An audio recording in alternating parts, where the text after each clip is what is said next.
Hey everyone, Skull902 here. In preparation for my Amy character analysis video last year, I did some major catching up on the IDW Sonic the Hedgehog comic, which introduced the Restoration, a successor organization to the Resistance from Sonic Forces. While I like the comic, a fair bit of my problems with it have actually come from how the Restoration has been run. In my opinion, it hasn't been great, no matter who the big cheese is. Since responsibility for the shortcomings of any group falls on the ones in charge, I thought I'd take a look and compare the way Knuckles ran the Resistance as its commander, followed by Amy and then Jewel as the leaders of the Restoration, in the positions of organizer and director respectively, to see whose performance was, or in Jewel's case has been, the worst. Let's take a look.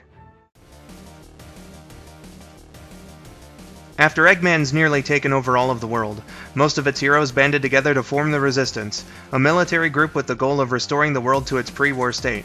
Knuckles is made its commander. Sounds sensical, since the Echidnas were a warrior race. Knuckles seems to know a thing or two about fighting strategically and giving out those orders to any soldiers the Resistance have. But is he really, though? Soon after forming, they recruit the Rookie, who's instrumental in helping them rescue and gain the services of Sonic. After that, and especially once Tails joins, it's largely Sonic and Tails making the plans and Knuckles is just kinda there to go, yeah, let's go with that. But let's talk about when he does make a plan, shall we? Operation Big Wave. Knuckles sees an opportunity to invade an Eggman stronghold, and comes up with this strategy in a minute and a half. It should come as no surprise that the Resistance lose 80% of their forces in the ensuing battle. This idiocy shows to me that Knuckles has no idea what he's doing in a large-scale environment. In the first arc of the IDW comic, he's depicted a little better, managing the fight with Rough and Tumble as well as retaking Angel Island after Metal Sonic commandeered the Master Emerald. Once the island's restored, though, Knuckles wants nothing to do with leading the world's recovery efforts, disbanding the Resistance and carelessly shoving its remaining obligations off to his second-in-command, Amy Rose, which, as in character as that is, doesn't exactly scream leadership qualities. Based on what we get, Knuckles seems to be the type that can handle leading the charge, but only on a small-scale, battle-by-battle basis. This would have made him a better general than a commander. Otherwise, there's some glaring incompetence, which I'll get into with my summary at the end. From the ashes of the Resistance, the Restoration is formed by Amy Rose, who takes over operations out of obligation. She generally got to show off some good leadership skills, evacuating citizens, fighting off threats, and coordinating their efforts, showing some resourcefulness in that regard as well. A major fuck-up was the lack of security protocols in Restoration HQ for stopping the spread of the metal virus, which leads to a very preventable outbreak that ends up infecting most of the people there and leaving the HQ in ruins. However, one could argue that it was already a high-stress situation that our heroes didn't have a lot of time to prepare for. I personally think the writers could have gone about it in a different way to make the good guys look more competent, especially since we see during Jewel's reign that the Restoration learned absolutely nothing from that mishap. More on that later. Speaking of stress, though, Amy's time as the organizer is marked by the high amount of it she suffers from trying to keep everything together, rocking her confidence. Someone in the comments of my character analysis video for Amy argued that she didn't undergo a confidence arc at all and that the way she hands off leadership to Jewel, which I'll get back to in just a bit, was quote, course correction for her being in a place she shouldn't have been, and are we reading the same comic? As far as course correction is concerned, the entire story up to and during this point was written by the same guy, and the character arc is so obviously deliberately planned. Throughout the entire Metal Virus storyline, we get dialogue from Amy such as, "Why did I agree to this? How do you do it? I don't know how much more I can take. I can't do this. I'm no leader." Does that not sound like someone who's struggling with stress and self-esteem issues? In my opinion, this also disproves those who think that Ian Flynn and IDW as a whole are trying to use Amy as some kind of a stand-in for Sally. Amy can manage being the #1 person in charge and leading from afar, but only for so long, because the pressure of everyone relying on her for guidance and drawing up plans for every engagement going on in the world would eventually make her crumble. Her true place is on the battlefield, where she can strategize when she's in the thick of the action if she needs to. Sally, meanwhile, can do both. She was raised in a royal family and properly trained to deal with being responsible for literally everyone else, so she can plan and give out orders from a distance or up close, and kick ass directly as well. So, with the pressure reaching a fever pitch, Jewel offers to take up responsibilities for the organizational side of things. Amy apparently took this as her volunteering to do everything and subsequently throws her under the bus when a fight with Eggman breaks out, despite Jewel having zero battle experience and knowing how anxious a person she is. I've covered this moment a couple times on the channel already, so to be succinct, I think it was a badly written, out-of-character moment for Amy, which unintentionally justifies all the doubt she placed on herself, giving Jewel the same treatment Knuckles gave her despite promising not to do so. It's said a couple issues later that she did fill Jewel on some stuff while the HQ was being rebuilt, but in my opinion that bit of dialogue was a band-aid and the damage was already done. If you want to hear more about it, I've got my Amy character analysis and the follow-up to it on the channel. Unlike the previous two, Jewel is a non-fighter, which is something I think makes her being the leader interesting. She debuts in the 2019 annual where we see her as the curator of the Mineral Museum in Spiral Hill Village. She takes things like organizing and cataloging very seriously, and brings that experience with her to her current position in the Restoration. The organization has generally kept itself together pretty well under her leadership, with a good communications network between our heroes, including non-members such as Sonic, and the rebuilt HQ, which not only houses their operations and supplies, but, on the upper levels, acts as something of a huge concourse for citizens to mingle. They also offer housing for volunteers and civilians that need it.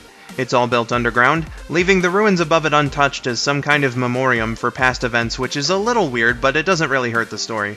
Taking after Sonic's philosophy of second chances, they're also willing to hear out past criminals who say they've had a change of heart, though that policy is very susceptible to those that would take advantage of it by lying. Jewel keeps herself busy, and while her confidence does get tested every now and then, she's able to handle it and get back on track. And that would kinda be the end of it if the Restoration under her watch wasn't so lackadaisical, which leads to a load of costly mistakes. Remember when I mentioned the metal virus outbreak that destroyed the old HQ? Well, the new one starts off with no increased security measures. There are barely any guards around because Jewel doesn't think there's enough crime going on to justify it. Note how Eggman nearly took over the entire world in forces. This is where the world's protective organization is based, where all their info and supplies are. It is such a compromising decision, and it unsurprisingly allows the Deadly Six to break in and nearly take over the place. Also compromising is this little tool shed with an easy-to-crack secret code that lets Dr. Starline infiltrate the base at the same time. Speaking of which, as good as the communications technology is, it seems as though our heroes are pretty bad at getting info out there to the rest of the organization. Starline breaks in, and despite the fact our heroes have run into him, knowing he's partly responsible for the metal virus outbreak, none of the workers in the machine shop know who he is. Same goes to when Jewel falls for Clutch's bullshit. Again, Sonic, Amy, Tails, Cream, Rouge, and the Chaotix have all dealt with this guy. How in the ever-loving shit does Jewel not know who he is or what he looks like? Could they not have just had Mimic do a second disguise and fool her that way? I will say, at the very least, that the Restoration under Jewel has learned from some of these mistakes. Security got beefed up after the Deadly Six break-in, and the new iteration of the Diamond Cutters was formed to deal with new threats as they're detected. However, that doesn't really mean that it should have taken the events mentioned before to get to this point. It makes me sad to say because I genuinely like Jewel and I think she's really relatable, but if the Restoration is this prone to making these mistakes, maybe it's time for a new leader. So the question remains, who's done the worst job in my opinion? Let's break it down. Amy was able to do the job efficiently with only one glaring mistake. However, the stress of keeping everything together would have made her crumble had she kept on much longer. Overall pretty good, but not long for the job. My grade? A provisional B. Jewel's able to manage her responsibilities without fear of it reaching a breaking point, but for all the good she's done, there's just about an equal amount of mistakes that have bitten her and the Restoration in the ass. Even if they've shown to be able to learn from them, it really shouldn't be as frequent as it is. My grade? C. While Knuckles is able to lead a group headfirst into battle and kick ass in his own right, he's a small team leader, not the guy you want in charge of the entire operation. Sure, he did some good in the war to take back the planet, which needs a better name, and against Neo Metal Sonic, but the bad? Dear lord. Diverting responsibilities is one thing, but 80 goddamn % of the Resistance army died for nothing on his watch. It was a bad idea, he came up with that plan in a minute and a half, he should have been mutinied as soon as the words left his mouth. My grade, a big fat F. In that case, who do I think would be the best choice for a new leader if Jewel were to resign or take a step back? I have two candidates in mind. Tails is used to taking up a command center role and can fight on his own if need be. His intellect would prove very useful when it comes to drawing up battle plans, and he'd also be a great help to developing machines and weapons. Though his confidence troubles would hurt his chances, and I can see where he might have to pass the job on to someone after a short time like Amy did. Then we have Whisper. In the original Diamond Cutter, she was a master at reconnaissance, and she's also good at making plans, as we see when she was fighting on her own. That being said, we've also seen that if left to her own devices, her punishments could potentially be severe given her past and social isolation since then, so she would need someone like Tangle to be there to make sure she doesn't get too harsh. To that end, I think if we had a co-leader situation with Whisper and Tails at the helm, that'd be a winning combo. They'd both be able to strategize and fight. Whisper would be able to keep Tails focused and calm, and then Tails would be able to ensure Whisper doesn't go overboard while dealing with the bad guys.